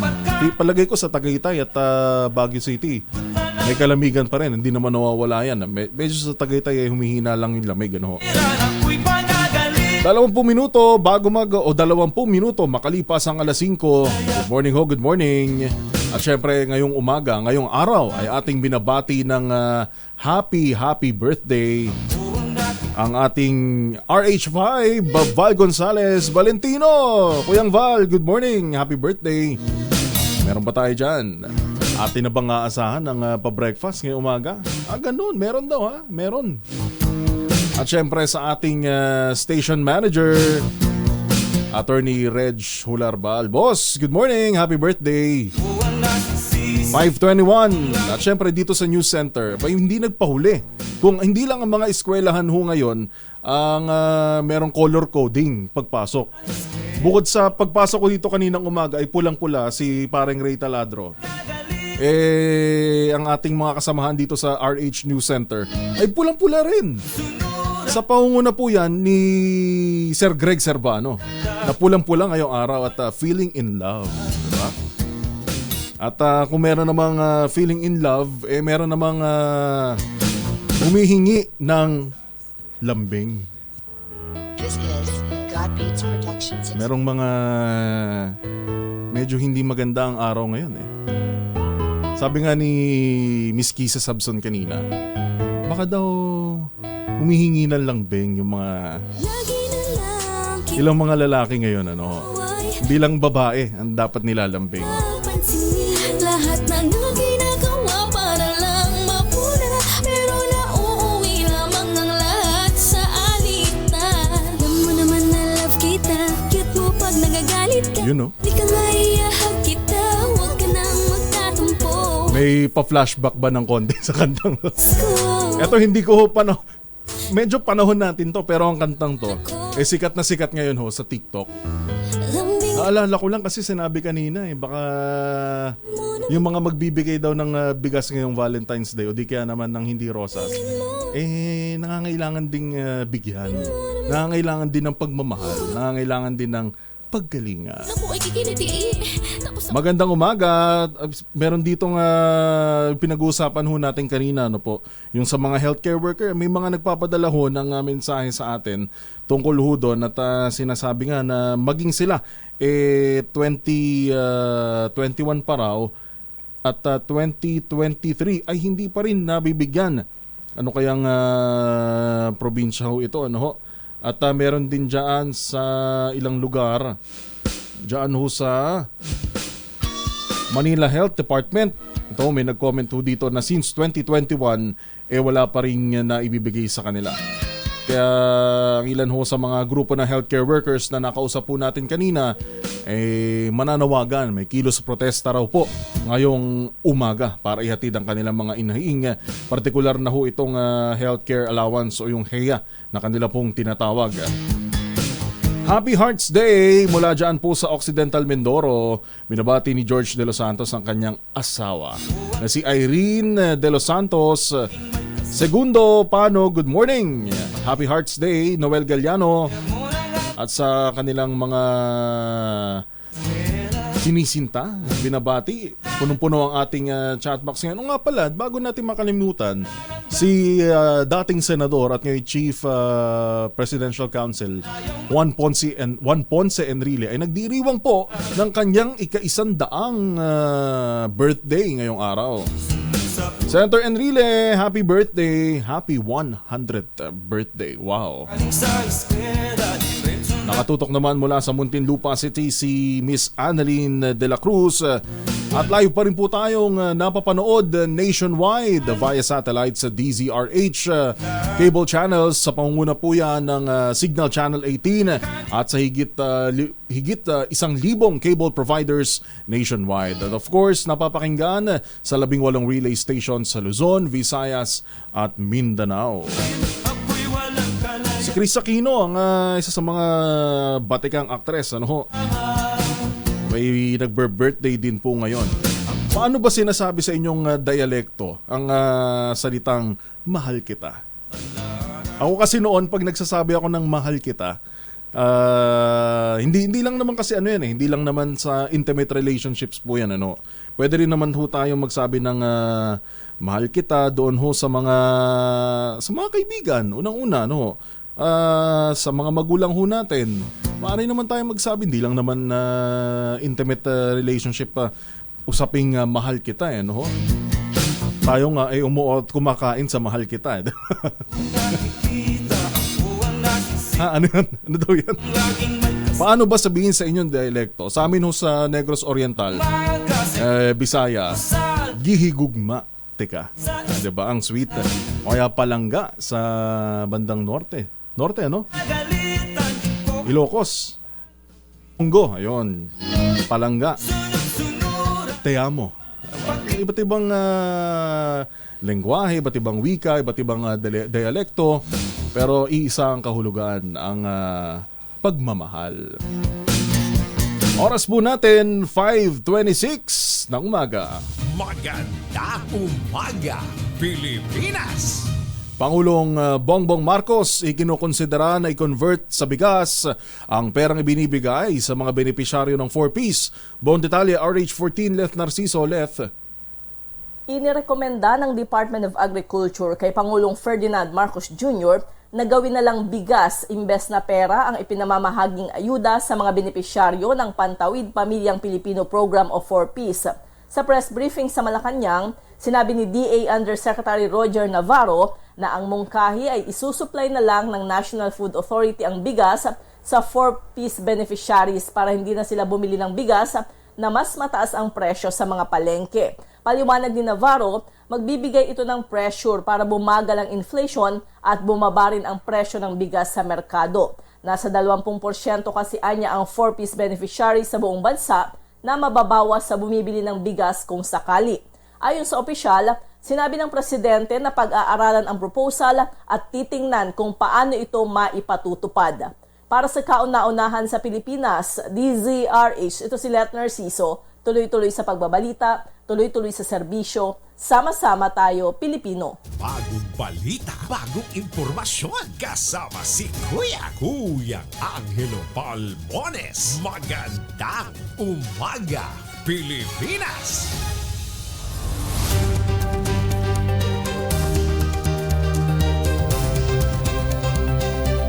5:27 ang ating oras. Babalikan ho natin ang ilan pang mga balita at report. Standby lang. RH23 Edwin Duque. Pilipinas muli ang oras, 2 minuto. Bago mag-alas 5:30. Ang balitang Westchester Realty na pinakamurang ready for occupancy unit sa lahat po ng housing industry with easiest term. Mantakin ho nyo, 5% lang ho yung down payment. Pwede pang hulugan. Kaya ano pang iniintay po ninyo, ito pa rin ang pangarap na magkaroon sariling bahay sa presyong abot kaya. Makipag-ugnayan po kayo sa 0996-501-5555 o dili kaya sa 0947-434-5555. Ito pa rin ang pangarap na magkaroon ng sariling bahay sa presyong abot kaya. Napakalapit lamang po sa Clark International Airport. Ito pang mga proyekto ng Westchester Realty. At nandun sa loob mismo ng township, ang palengke, ang eskwelahan, ang munisipyo. Kaya hindi ka na kinakailangang lumayo, pati simbahan nandun. At kung kayo ho gustong manalo pa ng 3-4-2, samahan ho ninyong disal bago ho kayo magtungo sa Westchester Realty dahil kung saan tatama yung inyong dart, yun ang inyong pupuntahan. Halimbawa, gusto nyo pumunta ng Thailand, ng Japan, Singapore, Hong Kong, libre for 2. Kung kayo ho ay magpapareserve. 0996-501-5555 at 0947-434-5555. Ito pa rin ang pangarap na magkaroon ng sariling bahay sa presyong abot kaya. RH!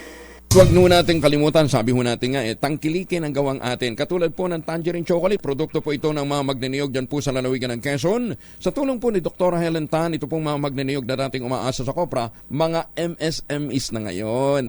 Nagpuproduce sila ng magagandang cacao beans dahil po sa mga magagandang planting material ng cacao galing Davao. Hinakot ho para sa kanila ni Dr. Helen Tan. Tangerine Chocolate po ay produkto ng mga magniniyog dyan po sa lalawigan ng Quezon. Maraming variants po ito, mahigit 10 na ang ginamit na mga raw materials ay galing din po sa ani ng mga magsasaka.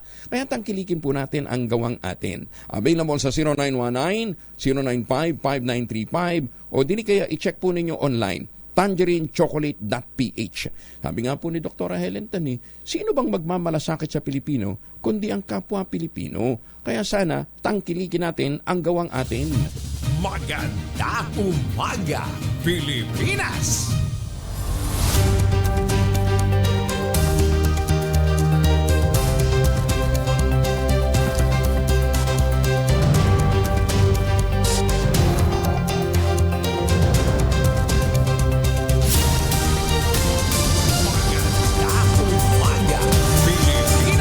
Alas 5:34, gising na ho, bango na, kape-kape na. Maganda umaga, Pilipinas! Atin namang kamustahin dyan po sa Navotas. May kakasang mass wedding ngayong may ikinasa na mass wedding kahapon, besperas ng Valentine's Day. RH23 Edwin Duque sa detalye. Edwin. Well, 51 Bagsing Irog sa Nabutas ang una nang naipakasal sa City Hall bago pa man ang araw ng mga puso ngayong araw. Ayon kay Mayor John Richangco, sadyang inorganisa ng lungsod ang kasalang bayan sa pagdiriwang ng mga puso upang maging illegal ang pagsasama ng magpartners. Nagsilbing witness sina Congressman Toby Chanco, Vice Mayor Tito Sanchez sa masa wedding na si Mayor John Richangco mismo ang nagkasal. Umasa ang mga ninong na opisyal na maging legal. Ang mag-asawa ay napagtibay ng relasyon ng panghabang buhay matapos itong mga ikasal. Nangako naman ang alkalde na tutulong sa ikabubuhay para sa bagong kasal tungo sa maayos na buhay ng ama ng tahanan. Sa ngayon ay may mga sabayan ding ikakasal, Yuel, ng mismong EDUs ang magkakasal, partikular na dito sa Valenzuela, Malabon at Caloocan. Wala pa din sa karano sa Pilipinas, di sa Red Chacos Ares 23. Edwin Duque, tuloy-tuloy sa pagbabalita, tuloy-tuloy sa serbisyo. Sama-sama tayo, Pilipino. Maraming salamat, Edwin Duque. Kung dyan sa Navotas ay merong mass wedding, dyan din 57 na couples ang ikakasal sa San Juan, habang senior citizens naman ay inalaya ng free Valentine's Day concert dyan po sa Marikina. Buong detalye, RH52, Edniel Parosa. Edniel. Yuel, kasabay ng araw ng mga puso ay ang pag-arangkada rin ng kasalang bayan sa lungsod ng San Juan. Ngayong umaga, mismong si Mayor Francis Zamora ang mangunguna sa seremonya para sa pag-iisang dibdib ng 57 magsing irog. Sa loob ng San Juan City Gymnasium, may kakasal ng alkalde ang mga magkasintahang napili para sa edisyong ito ng taunang libreng kasal. Nagbibigay sila ng cake, bouquet para sa bride at cash gift. Galing syempre sa pamalang lungsod. Pero bukod sa mga regalo, naganda rin ang salo-salo LGU sa isang reception kasama ang mga bisita ng mga ikakasal. Samantala, sa lungsod naman ng Marikina, may pa-date ang LGU sa mga lolo't lola ngayong Valentine's Day. Kasado ang libreng Hearts Day concert sa Marikina Sports Center mamayang hapon na pinamagatang Love Rewind para ito sa mga senior citizen ng Marikina na gustong makilig at manood sa saliw ng mga awitin ng mga alamat na sina Ray Valera at Apo Hiking Society. Para sa kauna-unahan sa Pilipinas, DZRH, ito si Edniel Barrosa. Tuloy-tuloy sa pagbabalita, tuloy-tuloy sa serbisyo. Sama-sama tayo, Pilipino. Maraming salamat, Edniel Parosa. Samantala sa iba pa nating mga balita, alas 5:38. Tumanggi ang People's Initiative for Reform, Modernization and Action o PIRMA na ilantad ang mga donor o sponsor ng 55 bilyong pisong TV ad na EDSA Puera. Sa pagdinig ng Senate Committee on Electoral Reforms, iginiit ni PIRMA Lead Convener Noel Oñate ang kanilang right to privacy. Hiniling anya ng donors na manatiling anonymous dahil sa takot sa kanilang seguridad at para maprotektahan ang kanilang pamilya.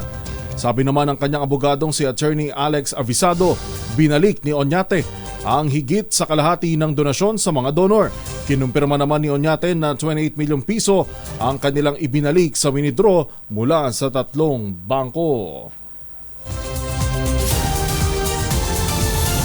May tamang batayan naman ang panukalang dagdagan ng 100 pisong sweldo sa mga manggagawang Pilipino. Ito ang pahayag sa DZRH ni UP Soler Assistant Professor Benjamin Velasco kaugnay sa issue ng legislated wage hike, kung saan sinabi ni Velasco na malaking tulong ito sa mga Pilipino lalo sa patuloy na pagtaas na gastusin. Tingin ko may tamang batayan naman yung panukala na itaas pa ng dagdag na 100 yung sweldo ng mga manggagawang Pilipino. Tingin ko hindi na kailangang i-memorize. Mataas ang gastusin ng mga pamilya. No. Kaya kung itataas, ito'y makakaluwag para may angat naman yung ulo nila. Mm-hmm. Diba? Na hindi sila lubog sa kahirapan. Ayon pa kay Velasco, naisagawa naman ang wage hike noong nakaraang taon at hindi naman ito nagbunga ng mataas na inflation sa bansa. Aniya, marami ng pag-aaral sa loob at labas ng bansa na nagsasabing hanggat nababalanse ang wage increase ay kayang i-absorb ito ng mga employer. Nangyari na yan last year July 2023, last year, nagtaas ng 40 pesos sa Metro Manila at sumunod doon ay halos lahat ng rehiyon sa buong Pilipinas hanggang sa Enero ngayong taon ay nagdagdag ng minimum wage. Except ARM. Yung ARM lang ang hindi pa nagtataas. So alas sabihin na natin yung buong Pilipinas. So nagtaas ng minimum wage at substantial. 40 pesos sa Metro Manila, may ibang region mas mataas pa, sa iba medyo mababa ng konti. Pero ano nangyari sa inflation? Mula sa 4.7% noong July 2023, ngayon, nasa 2.8% na lang ang inflation. Oras po natin, alas 5:40, 20 minuto na lang po at alas 6 na. Magandang umaga, nakikinig ngayon si Alvin Gravador. Morning, good morning. At dyan po sa mga kababayan natin sa Cavite, partikular ho sa 13 Martires City na meron palang naganap na sunog kagabi sa 13 Martires City Public Market. At ayon nga kay Mayor Gemma Lubigan, na-fire out pasado alas 10:43 ng gabi. At rumesponde rin po yung mga tauhan ng Bureau of Fire Protection dyan ho sa Indang, General Trias, Naik, Dasmariñas, Amadeo at Tansa. So ingat-ingat to lalo na ho ngayon panahon na naman ng magtatag-init na naman, darating na naman ng Fire Prevention Month. Ugaliin ho nating magbunot ng mga saksakan. Maganda umaga, Pilipinas! Alas 5:41. Number 1. Babalikan ho natin ang ilan pang mga reports at mga balita. Standby lang. Inyo pa rin po nakakasama si Yuel Reyes dito sa Magandang Umaga, Pilipinas.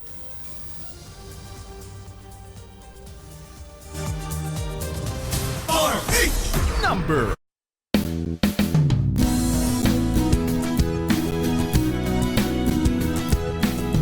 Magbago man ang panahon, doon kami sa gawang Peerless. Champion, mula sa baretang pangmatagalan, purong powder. Hanggang sa mapulang liquid detergent. Kaya sa labahan, Champion! Tapat na walang katapat.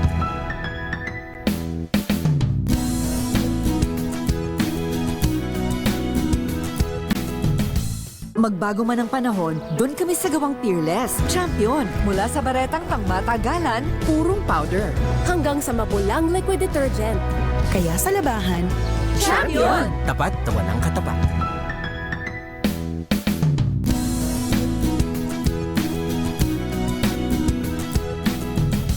Magbago man ang panahon, doon kami sa gawang Peerless. Champion, mula sa baretang pangmatagalan, purong powder.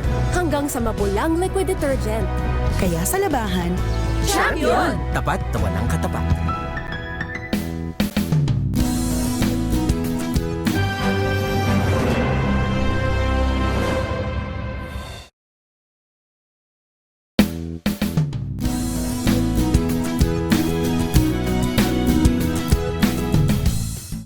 Maagang balitaan, maagang usapan sa mga issue at balita. Kasama si Kuya Angelo Palmones sa Magandang Umaga, Pilipinas. Mula Lunes hanggang Biyernes. 20-20-20 rule kontra computer eye strain, alamin.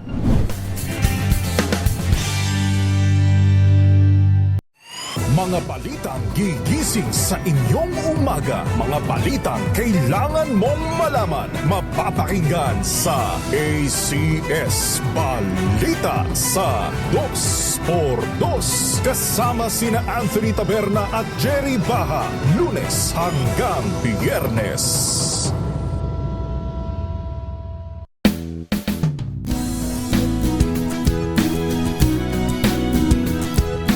Natin. Maganda din kasing tulog natin, naka-ultabayo eh. Ano nga bang ultabayo? Ang ultabayo po ang kauna-unahang postbiotic food supplement na ngayon po ay nire-recommenda ng mga doktor at rehistado sa Food and Drug Administration. Anong ginagawa ho ng ultabayo? Ang ultabayo po ay tumutulong sa atin hindi lang para ma-boost yung ating immune system, kundi para ma-achieve natin ang magandang tulog, yung pang stage 4 ng tulog. Kasi yung mga panahon na yan, ang ginagawa naman ng utak, dinidetoxify ang ating sistema ng katawan. Kaya pagising mo natin, magandang ating mood, magandang ating glow, magandang tingin natin sa ating sarili sa salamin. Kaya masaya tayo. Ayan, nalalabanan po natin ang depression at iba pang mga karamdaman.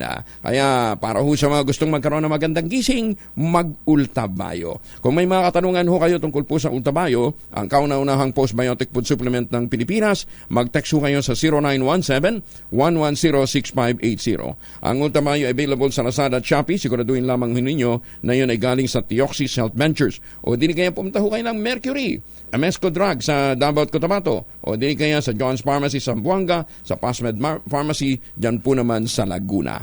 Ultabayo, kaagapay ho ninyo sa panahon ng medyo stressful na buhay. Maganda umaga, Pilipinas!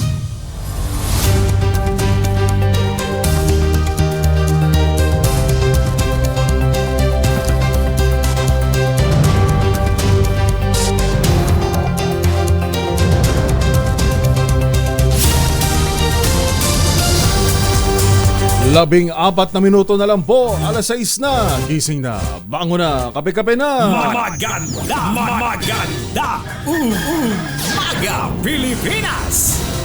Sa iba pang mga balita, bukas ang pamunuan ng Food and Drug Administration sa panukalang gawing legal ang paggamit ng marijuana bilang gamot. Ayon kay FDA Director General Dr. Samuel Zacate, importante na may malawak na pagpipilian ang mga Pilipino pagdating sa gamot. Ngunit sinabi rin ni Zacate na bagamat bukas sila rito, nakasaalang-alang pa rin ito sa magiging desisyon ng lehislatibo. Noong nakaraang linggo, inaprubahan ng Joint House Committee on Dangerous Drugs at Health ang substitute bill na pumapayag sa paggamit ng marijuana para sa medisina. Kapag naaprubahan ang panukalang batas, hindi na kakailanganin pa ang kumuha ng Compassionate Special Permit para gumamit ng marijuana bilang gamot. Pinaiimbestigahan naman ng Bureau of Immigration ang isang Japanese national na nagpakalat ng bomb threat sa iba't ibang ahensya ng gobyerno noong nakaraang araw. Ayon kay BI Commissioner Norman Tansinko, layo ng investigasyon na alamin ang tunay na pagkakakilanlan ng naturang Takahiro Karasawa. Sabi pa ni Tansinko, hindi ito palalagpasin ng ahensya at kung mapapatunayan ay hindi magdadalawang isip na hatulan ito ng mabibigat na kaparusahan. Una rito, ilang ahensya ng gobyerno at maging mga paaralan ang nabulabog dahil sa natanggap na email bomb threat mula sa nagpakilalang abogadong Hapon. Nawawala naman ang dalawang mangingisda matapos lumubog ang isang motorized bangka sa karagatang sakop ng Tingloy, Batangas. Nabatid na sakay ng MB Velocity ang mga mangingisda na sina Wilfredo Binay, 43 anyos at Glenn Binay, 42 anyos nang mangyari ang aksidente. Ayon sa mga kaanak ng dalawa, dakong alas 5 ng hapon nang makatanggap sila ng distress call matapos na lumubog ang bangka malapit sa barangay Makawayan. Ayon sa mga agad namang nagsagawa ng search and rescue operation ng mga lokal na pulis at Philippine Coast Guard, ngunit hindi pa rin natatagpuan ang mga biktima. Patuloy ang search and rescue operations ng Philippine Coast Guard Batangas habang inaalam rin ng otoridad ang sanhi ng paglubog ng naturang bangka. Oras natin, alas 5:48, 12 minuto na lang, alas 6 na. Maganda, Umaga Pilipinas. Kinasuhan naman ng kasong kriminal sa Ombudsman si Albay Governor Edsel Greco Lagman dahil sa umano'y pagtanggap ng huweteng payola. Iniharap ang mga asunto ni Alwin Nimo na nagpakilalang dating bagman ni Lagman at dating barangay chairman. Sa 35 complaints affidavit ni Nimo, aabot umano sa mahigit 8 milyong pisong payola o bribe money sa huweteng ang tinanggap ni Lagman. Sinabi ni Nimo na mula 2019 hanggang 2020, 60,000 pisong payola kada linggo ang binibigay niya kay Lagman na noon ay vice-gobernador pa ng lalawigan. Kabilang sa mga ebidensya na hawak ni Nimo ang 60 bank transaction na bahagi ng pagdedeposito nito ng pera sa bank account ng opisyal. Aminado naman ng complainant na siya ang namagitan sa huweteng operator at sa dating vice-gobernador dahil nangangamba ang mga ito na mapatigil ang kanilang operasyon. Maganda, Umaga Pilipinas.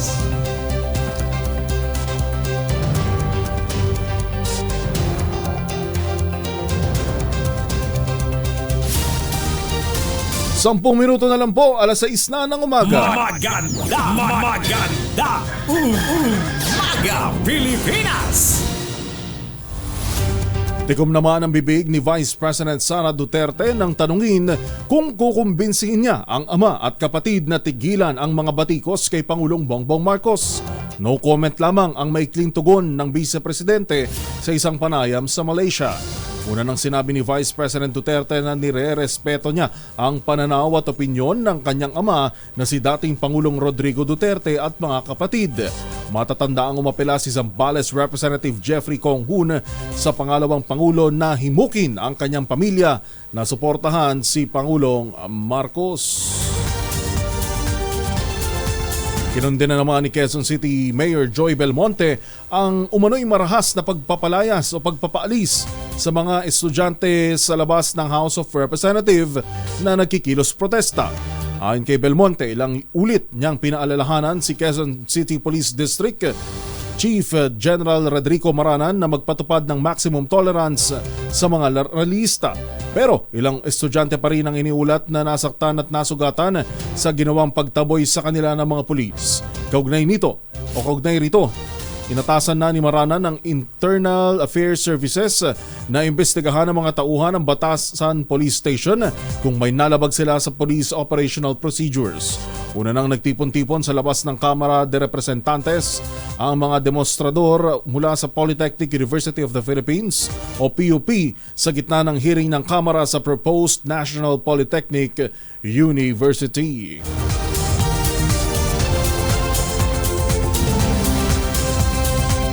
Morning ho sa mga nakatutok sa atin sa Valenzuela. Gemma Keswani, Daniel Garcia, nakatutok naman sa Nueva Vizcaya. At syempre kay Sandy, na nakatutok din.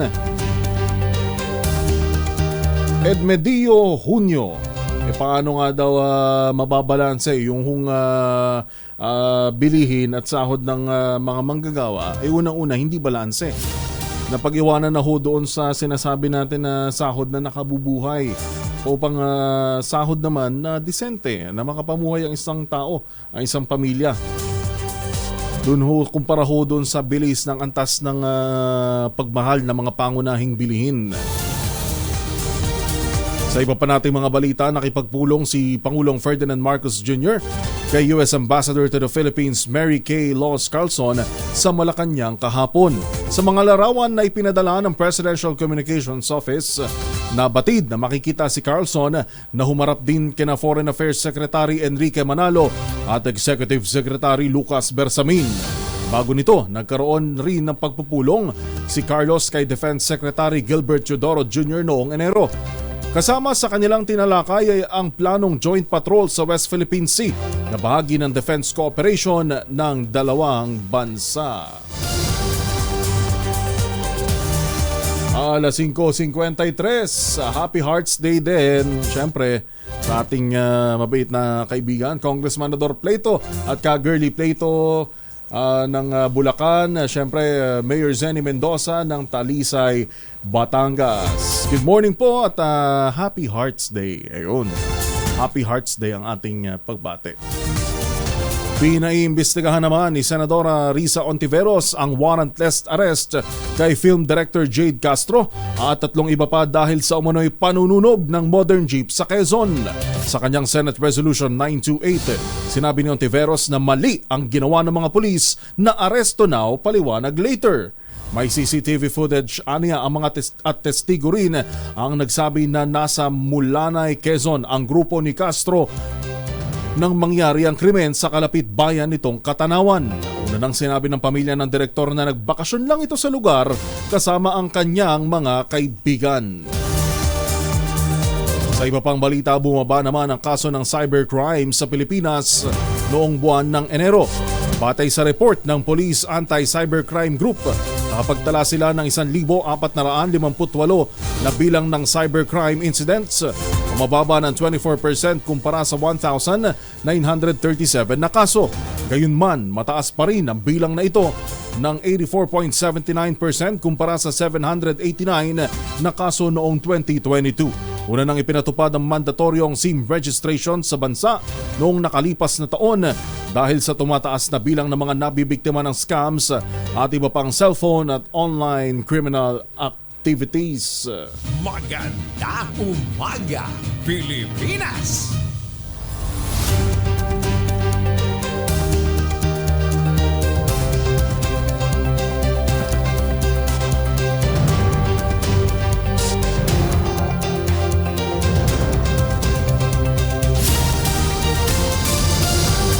Limang minuto na lang ho, alas 6 na ng umaga. Gising na, bango na, kape-kape na. Maganda umaga, Pilipinas! Aprobado na ni Pangulong BBM ang 10 taong Maritime Industry Development Plan na 2028 na magsisilbing roadmap sa integrated development at strategic direction ng maritime industry. Sa Executive Order 55 na pirmado ni Executive Secretary Lucas Bersamin, idiniin ng Pangulo ang pangangailangan ng aprubahan at i-adapt ang MIDP para maunawaan ng buo ang potensyal ng bansa bilang maritime nation. Pina-adapt naman ni PBBM sa Marina ang isang sistema para sa epektibong implementasyon, monitoring at pagbusisi sa MIDP at component programs gaya ng modernisasyon. Bagong balita, bagong impormasyon. Kasama si Kuya Angelo Palmones. Magandang umaga, Pilipinas! 5:56 ng umaga.